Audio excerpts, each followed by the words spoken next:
ஒரு நாள் கருடன் கிருஷ்ணரிடம் கர்வமாக கேட்டான்.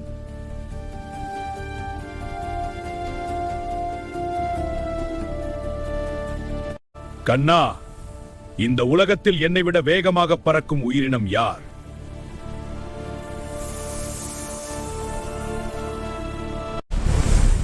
பகவானே, என்னை விட சக்தி வாய்ந்த ஆயுதம் வேறு ஏதாவது உண்டா?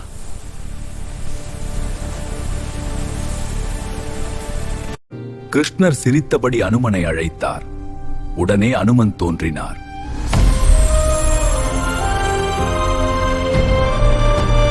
அனுமன் சுதர்சன சக்கரத்தை ஒரு பழம் போல விழுங்கினார். பிறகு ஒரு மலை முழுவதையும் எளிதாக தூக்கினார். கருடனும் சுதர்சனமும் அதிர்ச்சியில் திகைத்தனர். பக்தியே மிக உயர்ந்தது. அகங்காரமில்லாத பக்தியால் எதையும் வெல்லலாம். ஜெய் ஸ்ரீ கிருஷ்ணா, ஜெய் ஹனுமான்.